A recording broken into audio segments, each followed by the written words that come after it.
अच्छा मुतीब साहब, आज हम फिर बाहर आए हैं मार्केट में। जैसे उस दिन हम लोगों ने सब्जी मंडी का विजिट किया था, तो आज हम लोग जनरल स्टोर्स का कर रहे हैं। तो आपको क्या लगता है कि ये जो इनकी रेट लिस्ट इन्होंने लगाई हुई है यहाँ पे, उसके मुताबिक ये चीज़ें दे रहे हैं या इन्होंने भी रेट में जो फ़र्क रखा हुआ है? अच्छा, thank you so much once again for having me. यहाँ पे मैं ये कहना चाहूँगा कि जिस तरह से गोश्त का सरकारी रेट होता है, सब्जियों का सरकारी रेट होता है या फ्रूट का सरकारी रेट होता है, उसी तरह जितनी ये अशियाए खुर्द-व-नोश हैं इनके भी सरकारी रेट होते हैं। तो आज यहाँ पे हम लोगों का आने का जो प्राइमरी एम था वो ये था कि जो सरकारी रेट लिस्ट है यहाँ पे अशिया खुर्द-व-नोश की, उसको हम चेक करें कि क्या वो मैच कर रही है या उसमें कोई डिफरेंस है। अगर उसमें कोई डिफरेंस है तो वो भी हम इंतज़ामिया के नोटिस में लाएं और उनको यहाँ पे ये बता सकें कि इस चीज़ में भी अगर कोई डिफरेंस आ रहा है तो वो क्यों आ रहा है। ये तो हम लोगों की गवर्नमेंट तो हमेशा शॉर्ट टर्म रिलीफ तो दे देती है, लेकिन लॉन्ग टर्म रिलीफ नज़र नहीं आ रहा। आपको डॉलर के रेट में कोई कमी होती नज़र नहीं आएगी, पेट्रोल के रेट में कोई ख़ास खातिर ख्वाह कमी होती नज़र नहीं आएगी। उसके साथ साथ गाड़ियाँ आप देख लें, स्काई रॉकेटिंग हो गई है, हर चीज़ महंगी हो गई है। ये एक शॉर्ट टर्म रिलीफ दे देते हैं कि बस आप उनको पता है कि लोग देख लेंगे, शॉर्ट टर्म रिलीफ मिल जाएगा और लोगों के माइंड से चीज़ें निकल जाएंगी। लेकिन हुकूमत का ये काम है कि दर हकीकत लॉन्ग टर्म प्रोजेक्ट्स थे, मुल्क के अंदर से बिजनेस को प्रमोट करे, तो तब मुल्क तरक्की कर सकेगा। बाकी आप इंफॉर्मेशन लें उनसे, करेक्ट उनके कस्टमर्स हैं उनके साथ भी बात करते हैं, जो शॉपकीपर्स हैं उनके साथ भी बात करते हैं, फिर देखते हैं कि क्या फ़र्क है इन रेट्स। अच्छा, पहले तो आप अपने स्टोर का मुझे नाम बता दें, आपके स्टोर का। इनाम ट्रेडर। अच्छा, तो मुझे ये बताएं, जो आप लोगों ने रेट लिस्ट लगाई हुई है, इसी के मुताबिक आप लोगों को चीज़ें जो हैं वो दे रहे हैं या फिर इस रेट लिस्ट में और आपके जो रेट हैं वो उसमें कोई फ़र्क है? असल में इस तरह है कि इसमें चंद चीज़ें हैं जो हम उससे कम भी दे रहे हैं और चंद चीज़ें इस तरह भी है जो इससे ऊपर भी दे रहे हैं। उसकी क्या वजह, मतलब रेट लिस्ट में अगर उनके जो रेट हैं वो ये लगे हुए हैं तो फिर आप लोग ऊपर नीचे क्यों कर रहे हैं? असल में जो पीछे जिस तरह से हम लेते हैं तो असल में रेट उधर ज़्यादा है, तो जब उधर ज़्यादा होंगे फिर हमें तो मजबूरन हम ज़्यादा देंगे रेट ना। तो फिर देखिए, जब रेट लिस्ट बनती है, जब आपको रेट लिस्ट दी जाती है, तो फिर उनके साथ आप लोगों की कोई बातचीत इस पे होती है कि हम लोग अपने रेट्स भी मतलब लगाएंगे? नहीं, उन्होंने सिर्फ ये हमें बस लिस्ट दी है और चले गए, ना पूछा है कि यार आप क्या रेट दे रहे हैं, क्या आपको पीछे क्या हमें रेट मिल रहा है। पूरा एक वो मेंटेन करना पड़ता है ना हर चीज़ को, तो वो उनका बस ये आके रेट लिस्ट दे देते हैं और चले जाते हैं। अच्छा, इनका देखिए कहना यही है कि वो रेट लिस्ट देते हैं फिर चले जाते हैं, फिर मुड़ के वो लोग कोई चक्कर वगैरह नहीं लगाते। तो अब आप मुझे बताएं कि इस रेट लिस्ट में आपको क्या मसला है कि आप लोग ज़्यादा भी कर रहे हैं रेट और कुछ चीज़ों के कम भी कर रहे हैं? इसमें यही है कि ख़रीदारी जो मेन जो होती है वो ख़रीदारी का होता है ना। पीछे रेट अभी भी महंगे हैं, अभी भी अगर इन्होंने जो ये रेट लगाए हुए ये रेट आप चेक करें, पीछे मार्केट में आप रेट चेक कर लें तो काफ़ी डिफरेंस आ रहा है इसमें। तो जो कस्टमर आते हैं आपके पास, वो रेट लिस्ट को देखते हैं या बस वो जो चीज़ आपसे पूछते हैं आप उसके मुताबिक इनको दे देते हैं? बाज देखते हैं रेट लिस्ट को और बाज नहीं भी देखते तो हैं। जब लोग देखते हैं, रेट लिस्ट को देखते हैं, तो फिर उनका ये नहीं कहना होता कि भाई ये चीज़ यहाँ पे कम है तो आप ज़्यादा क्यों दे रहे हो, यहाँ पे अगर ज़्यादा है तो आप लोग कम क्यों दे रहे ना, जो मतलब इस तरह पूछता है कि ये रेट इधर कम है आप ज़्यादा दे रहे हैं, तो हम उनको भी यही बात बोलते हैं कि ये तो एक हुकूमत ने अपना वो लगा दिया, लेकिन रेट के पीछे उनको पता नहीं है और बात चीज़ें हम कम भी दे रहे होते हैं। तो अभी कौन सी ऐसी मतलब यहाँ पे चीज़ है जो मतलब जिसका रेट बहुत ज़्यादा है, हाई है? इन्होंने इसमें ये कुछ दालें वगैरह ये इसके रेट उन्होंने बहुत कम दिए हैं। असल के पीछे जो रेट हमें अभी मिल रहे हैं तो वो बहुत ज़्यादा है। दालें जो हैं और जो चावल है वो हम कम दे रहे हैं इनसे। मतलब चावल का जो रेट है वो कम है और दालों के रेट ज़्यादा है, तो फिर मतलब दालों के रेट पे ज़ाहिर है कस्टमर बहस भी करते हैं। हाँ, वो क्यों नहीं करते हैं, जाहिर सी बात है वो तो करते हैं। तो मतलब बाकी आप प्राइस कंट्रोल जो है, ठीक है, टीम है, उनको आप क्या बोलेंगे? मतलब जाहिर है अब उन्होंने जो रेट लिस्ट आपको दी हुई है, अब आपके मुताबिक वो रेट लिस्ट नहीं है, तो आप कुछ बोलना चाहिए उनको। हम ये बोलते हैं कि आप पहले मार्केट विजिट किया करें, रेट शेट का पता करके उसके बाद फिर रेट लिस्ट जो है वो बना के और फिर उनको मतलब दुकानदार से पहले पूछ के कि क्या क्या रेट आप चला रहे हैं। पहले वो कुछ पता नहीं करते, बस आके रेट लिस्ट लगा लेते हैं कि भाई। अच्छा, पीछे भी कुछ दिन पहले इनकी प्राइस कंट्रोल वालों की ना मीटिंग भी हुई है, तो उसमें रेट वगैरह भी मतलब सब कुछ तय हुए। काफ़ी सारे लोग जो ताजिर बरादरी वो लोग काफ़ी सारे वहाँ पे गए हुए थे, ऑल ट्रेड वाले भी गए हुए थे। तो इसमें आप लोगों का कोई आना जाना? नहीं, हमें तो पता ही नहीं है कि कौन गया था कौन नहीं। बिल्कुल आपको यही है कि भाई जब वो रेट लिस्ट जारी करते हैं तो आपको मतलब करना चाहिए आप लोगों के साथ बातचीत कि भाई हाँ, मार्केट का भी विजिट करना चाहिए कि किस रेट पे चीज़ें सेल हो रही है नहीं हो रही, उसके बाद वो रेट किस चीज़ का क्या रेट है कि ये सब इनको पता होना चाहिए ना कि क्या रेट है मार्केट में, उस हिसाब से फिर करना अच्छा, चाहिए। मुझे ये बताएं कि रमज़ान आ गया, रमज़ान में काफ़ी सारी जगहों पे जो रेट होते हैं वो ज़्यादा कर दिए जाते हैं, काफ़ी सारी जगहों पे जो है वो नॉर्मल रेट होते हैं, तो आपका इस बारे में क्या?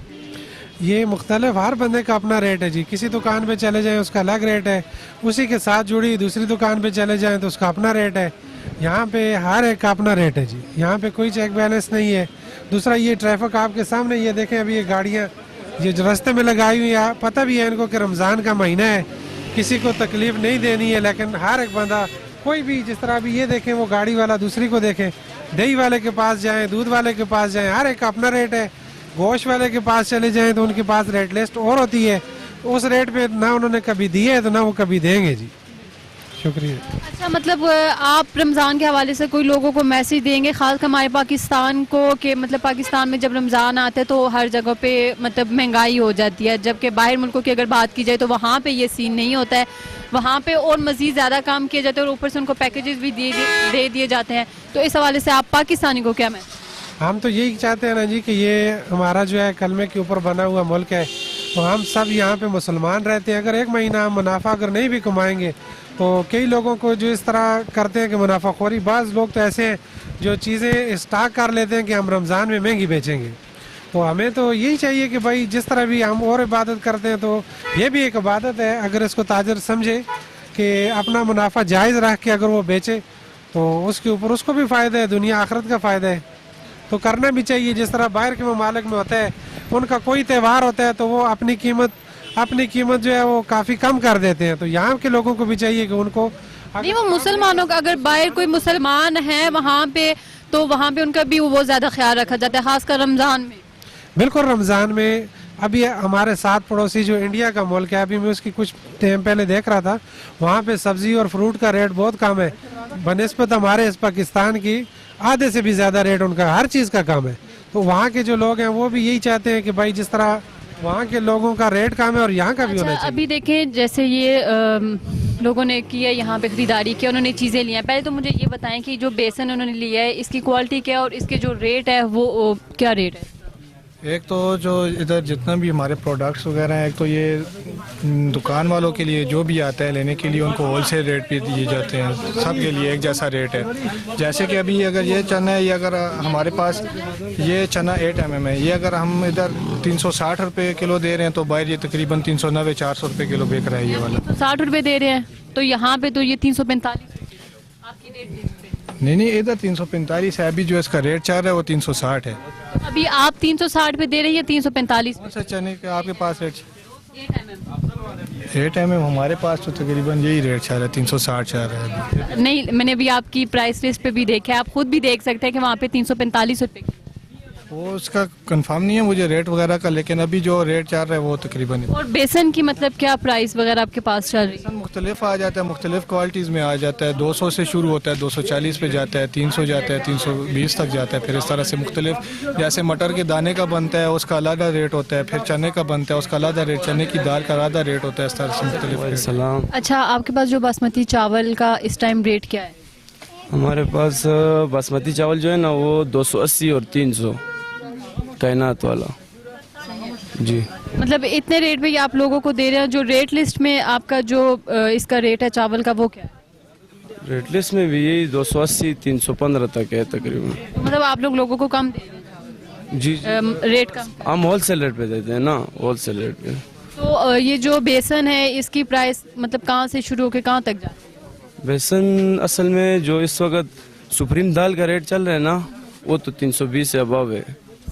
तो बेसन 170 रुपये का भी मार्केट में मिलता है, 300 का भी मिलता है और 400 का भी मिलता है। हम तो 280 और 250 का बेच रहे हैं पहले। शुक्रिया। अच्छा अंकल, आप लोग यहाँ पे अपने घर की जो चीज़ें वगैरह लेने आते हैं तो मुझे बताएं कि इनके रेट जो है वो मुनासिब है या ज़्यादा है? बाहर जो दूसरे स्टोर्स हैं उनके निस्बत यहाँ पे इनके रेट्स क्या हैं? जी, हम तो इधर से रहते, इस पर एतमाद है, तो एतमाद की वजह से हम इनसे ले लेते हैं। हमारा एतमाद है, ये सही, वो माल सही देते हैं। अच्छा, रेट इनके सही है और रेट सही है जी। और क्वालिटी कैसी है? क्वालिटी अच्छी है, ये हम क्वालिटी देखते हैं ना तो क्वालिटी बहुत अच्छी है। अच्छा, इनके स्टोर है जो और बाकी जो बाहर वाले स्टोर है उनमें आपको कोई कीमतों में फ़र्क नज़र आता है? ये हम ज़्यादा चलते फिरते नहीं है ना, तो हमें इन पर एतमाद है और इनका माल एक तो असली माल होता है, 2 नंबर नहीं है, वो बस इसे माल लेते हैं। इसमें हम मुतमईन हैं। इस टाइम यहाँ पे मौसम भी बड़ा खुशगवार हो चुके हैं, हम लोग निकले हुए हैं, आप देख सकते हैं कि मतलब बड़ा आलूद है और सडनली यहाँ पे बारिश स्टार्ट होने वाली है, बल्कि हो भी चुकी है। लेकिन हम लोग अपना मिशन जारी रखेंगे, प्राइस लिस्ट हम चेक करते रहेंगे। जी, जिस तरह से आपने देखा है कि हम लोगों ने बाकी रेट लिस्ट चेक कर चुके हैं। हम लोग कल बाजार गए थे, वहाँ पे हम लोगों ने सब्जियों के रेट चेक किए थे। उसके साथ मेरी को होस्ट यहाँ पे आई हुई थी, उन्होंने जितने भी ये जनरल स्टोर्स हैं यहाँ पे विजिट किया है, रेट्स को चेक किया। लेकिन इस टाइम रमज़ान है और रमज़ान के महीने में जो सबसे ज़रूरी चीज़ है, हर किसी का दिल चाहता है कि वो उनके दस्तरख्वान की जीनत बने, वो है फ्रूट। तो अभी हम ये देखेंगे कि फ्रूट के सरकारी रेट्स में कितना डिफरेंस है, क्या ये सेम है या डिफरेंट है। जी भाई, आप बात करेंगे, केला किस तरह दर्जन है? 250 रुपये दर्जन है जी। और सरकारी रेट क्या है? 260 रुपये।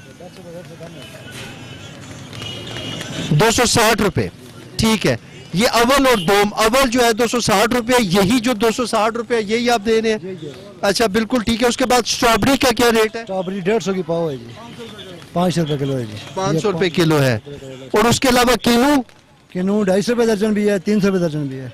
250 रुपए दर्जन भी है। ये वाला 250 है, ये वाला मोटे वाला 300 है जी। इसका रेट जो है वो है, इसका मोटे का किन्नू का रेट आया हुआ है, ये लगा हुआ है 450 रुपये दर्जन, इसका रेट है। मतलब ये कैसे हो सकता है कि सरकारी रेट 450 रुपए और आप 350 रुपए, आप इतने अच्छे क्यों हो गए? अच्छे तो हमें इस्लाम, ये पिंडी से आता है, ये पिंडी मंडी से लाते हैं। अच्छा, हाँ जी। मतलब ये सरकारी रेट से, यहाँ पे मैं आपको ये बता दूं, इनका ये कहना है कि इनके पास जो फ्रूट है उसमें से कई ऐसी चीजें जो सरकारी रेट से कम है, जैसा कि किन्नू है। किन्नू में कितना फर्क है? किन्नू 450 का रेट है, हम 300 रुपये से लगा। सरकारी रेट 450 है और यहाँ पे ये 350 दे रहे हैं। तो काइंडली मेरी रिक्वेस्ट है ये डिस्ट्रिक्ट एडमिनिस्ट्रेशन से कि इसको कंपेयर करें कि यहाँ पे कुछ लोग तो रेट ज्यादा होने का शिकवा कर रहे हैं, जबकि ये रेट कम होने का दावा कर रहे हैं। जी से मैं न्यू अल हरमैन स्टोर पे मौजूद हूँ। यहाँ पे आप देख सकते हैं कि मेरे साथ एक यंग एंटरप्रेन्योर मौजूद हैं। इन्होंने खुद अपना ये बिजनेस स्टार्ट किया। हमारे मुल्क में सबसे बड़ा मसला ये है कि हमें बिजनेस का और एंटरप्रेन्योरशिप के हवाले से कोई इतना खास आइडिया नहीं है, लेकिन ये वो भाई हैं जिन्होंने स्टेप लिया है। तो इनसे जानते हैं। भाई वेलकम एंड थैंक यू। बहुत बहुत शुक्रिया मुतीब भाई आपका आने का, जज़ाकल्लाह। अच्छा, मुझे अपने स्टोर के हवाले से बताएं कि आपने ये कैसे, आप साथ मेरे ख्याल में पढ़ भी रहे हैं, कोई आप प्रोग्राम भी कर रहे हैं, कौन सा प्रोग्राम कर रहे हैं, कौन सा सेमेस्टर है, और साथ आपने स्टोर भी आप स्टार्ट किया है? जी, मैं बीएस का स्टूडेंट हूँ, चौथा सेमेस्टर है मेरा, अकाउंटिंग एंड फाइनेंस में कर रहा हूँ। और ये मैंने स्टोर स्टार्ट किया तकरीबन मेरे 2 से 2.5 माह हुए हैं। तो मैं सेकंड टाइम फ्री होता था तो वालिद साहब से मशवरा करके मैंने स्टोर स्टार्ट कर लिया।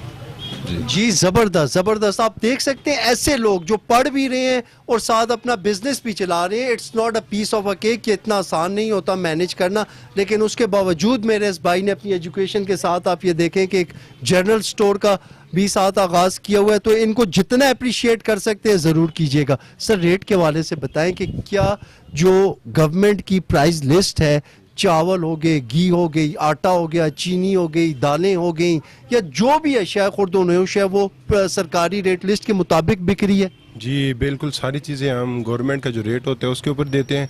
और दूसरा साथ जो रोज़ाना मार्केट का रेट होता है ना, हम उससे कुछ ना कुछ 2, 4, 5 रुपए डिस्काउंट करके कस्टमर को देते हैं ताकि कस्टमर को रिलीफ मिल सके थोड़ा अच्छा, सा। आपके कहने का ये मतलब है जो गवर्नमेंट का, आप तो खुद पढ़े लिखे हैं, तो जो डिस्ट्रिक्ट एडमिनिस्ट्रेशन जो रेट लिस्ट इशू कर रही है उसके मुताबिक चीज़ें बिक रही हैं? बिल्कुल उसी के मुताबिक, और कोशिश करते हैं कि उससे थोड़ा सा कम करके आवाम को थोड़ा सा रिलीफ मिल सके, उस तरह हम करते हैं।